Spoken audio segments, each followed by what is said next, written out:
profesionales de Beverly Allitt. Al no encontrarse un culpable, las jóvenes estudiantes fueron advertidas de que se les expulsaría del curso a menos que los incidentes terminaran de una vez. Y aunque Beverly siempre estuvo presente en los lugares, nunca pudo decirse que fuera la responsable. Mientras transcurría su formación, las mentiras de Allitt sobre heridas y enfermedades fueron en aumento. Ella se inyectaba agua en un seno para que uno de ellos se viera más grande que el otro. También bebía agua caliente y luego se tomaba la temperatura. Se ausentaba con licencia por heridas relativamente menores, se excusaba por resfríos y gripes, y al parecer ella recurría a cualquier disculpa para no asistir a sus clases.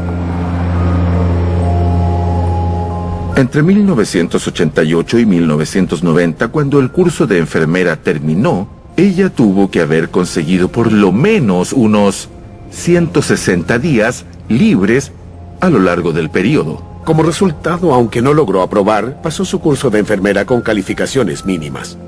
Habiendo aprobado con dificultades, Allitt manifestó que deseaba especializarse como enfermera de pediatría. Ella fue rechazada en esa oportunidad. La junta examinadora fundamentó el rechazo en que Beverly no tenía la experiencia necesaria para cuidar de niños enfermos. El rechazo fue un golpe para Allitt, pero se las ingenió para llenar una vacante en la sala 4 del Hospital Grantham, donde podría adquirir esa experiencia esencial.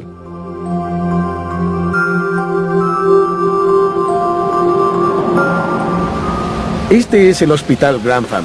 El edificio tapiado que ven a la derecha era, de hecho, la entrada del establecimiento en 1991. Por algún motivo no informado, esta sección está clausurada ahora. La sala 4, que constituía la unidad para niños, está detrás de esta fachada central. Era una sala de tamaño típico, con habitaciones privadas para los niños.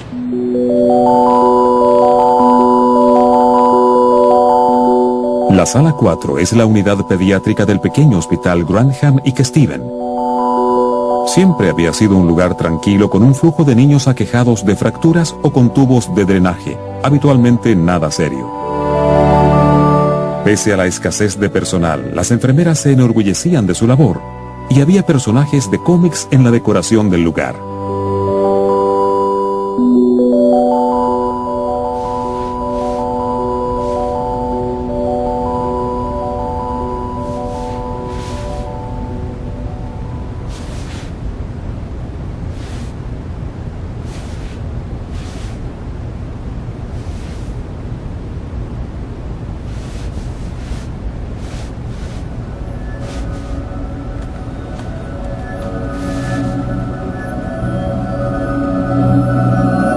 Y finalmente, en la sala 4 se da el caso de que las actitudes extrañas de Beverly Allitt dan un giro siniestro al pasar de lo extravagante a lo indudablemente peligroso. Ella no era una enfermera pediátrica, sino una enfermera reclutada, es decir, una que solo tuvo 2 años de capacitación, y no una enfermera pediátrica, que ha recibido un mínimo de 3 años de capacitación. Pero, para ser franca, nos alegramos entonces de tener ayuda. El 18 de febrero de 1991, Beverly Allitt comenzó su contrato de 6 meses como enfermera en el Hospital Grantham. Ella parecía muy interesada en aprender y ansiosa de complacer. La impresión era que había llegado justo cuando la sala estaba más agitada que de costumbre. Una cantidad de inesperados ataques hipoglicémicos había costado la vida a 2 niños.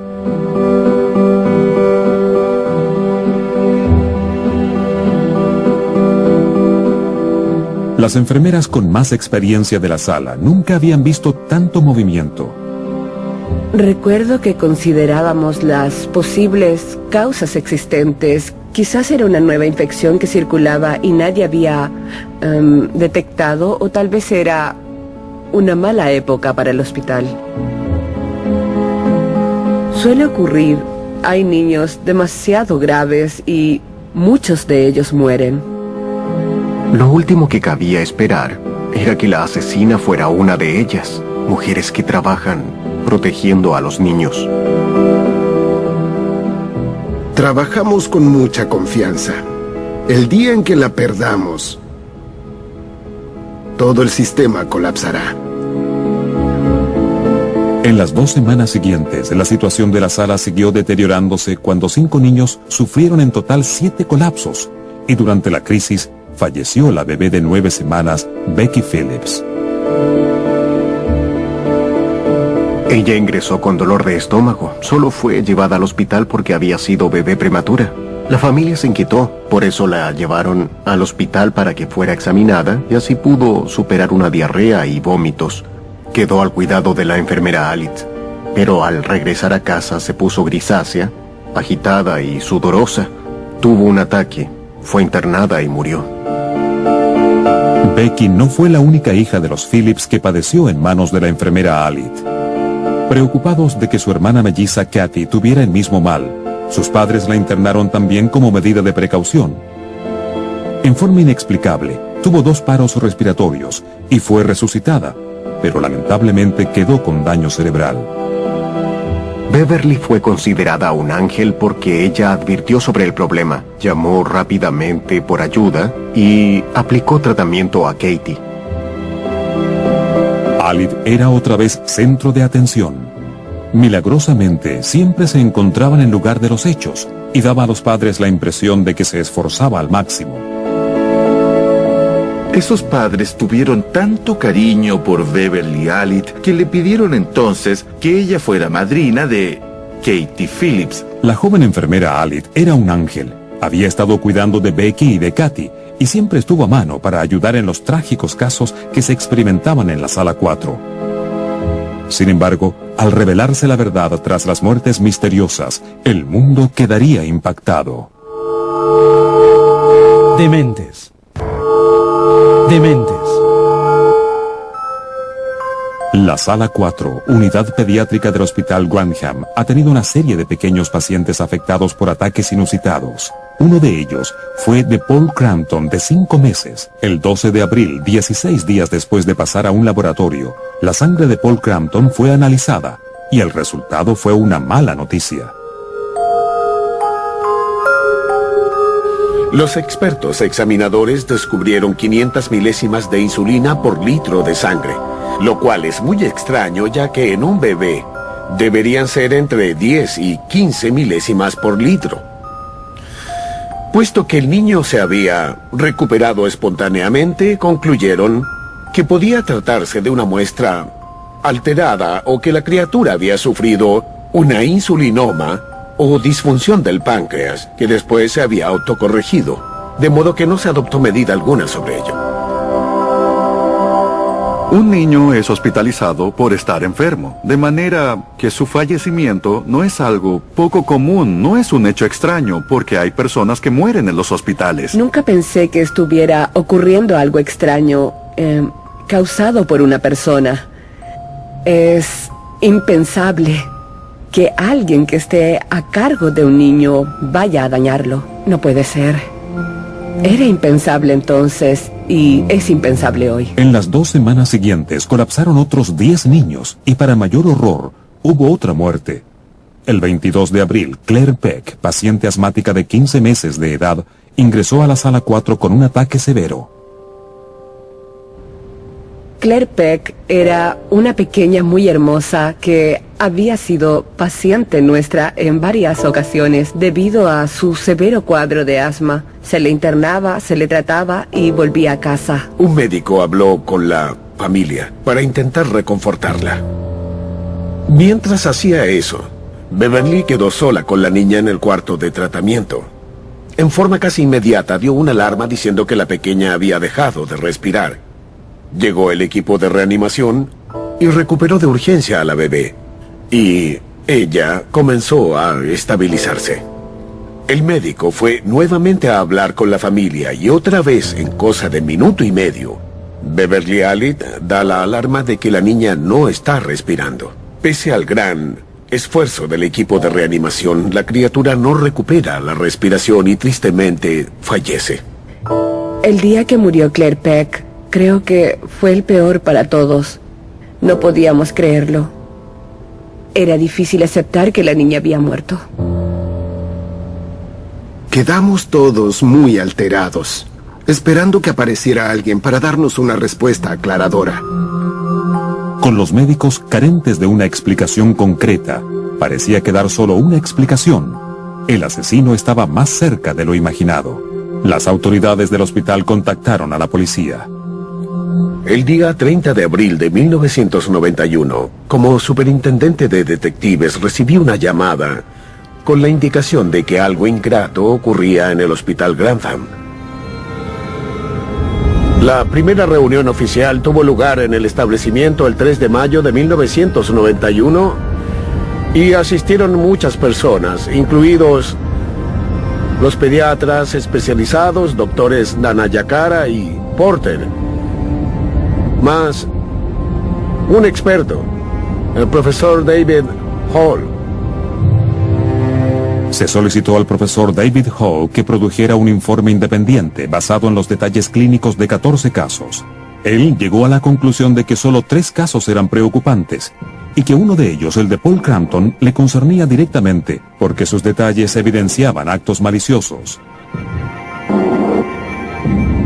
En algunos círculos policiales se opinó que estábamos derrochando mucho dinero y que deberíamos concluir la investigación. Pero yo decidí continuar investigando las circunstancias de los ataques, sobre todo los 3 ataques que había sufrido Paul Crampton. Basado en su instinto policial, Stuart Clifton cree que hay algo que no está bien y busca evidencias. Stuart Clifton, que era mi jefe entonces, él convocó a una reunión un día de mayo de 1991 y nos dijo: los he elegido como grupo dado lo sensible del caso, o la sensibilidad potencial del caso. No sé qué tenemos, pero quiero que vayan al hospital en parejas y que hablen con los padres de algunos pacientes, con las enfermeras, y que en suma hagan una exploración detenida y determinen qué pistas podrían existir. La policía empieza a investigar con cautela al personal del hospital. Sin embargo, cuando hablan con los padres y funcionarios, las cosas no se aclaran. Al ir por primera vez a la sala 4 para hablar con las enfermeras, fue obvio que las enfermeras no tenían idea de lo que estaba pasando y los padres tampoco lo sabían. Y todos buscaban una respuesta sobre lo que estaba ocurriendo. Además, todos esperaban honestamente que el problema por fin terminara y que la causa fuera natural. La policía interrogó a una enfermera que parecía haber estado presente en casi todos los sucesos. La enfermera Beverly Allitt. La primera vez que hablamos, el 7 de mayo, Beverly entró al cuarto de reunión. Era una muchacha de físico muy corpulento, tranquila, agradable. Se sentó y habló respondiendo a todas las preguntas. Por cierto que no parecía diferente a las otras enfermeras interrogadas. Allitt había pasado toda su vida mintiendo a la gente y en esa entrevista no actuó de otra forma. La verdad seguiría oculta esa vez. Pero, entre tanto, Stuart guiaba la pesquisa hacia diferentes ángulos y estaba contactando a especialistas en pediatría para que estudiaran las historias clínicas de todos los niños involucrados. Desde luego, eso fue lo que configuró una base operativa. Fuera del hospital, el detective Neil Jones recibió la misión de buscar evidencias en torno a los 13 niños. Fuimos al centro médico Queens y nos derivaron al City Hospital de Nottingham.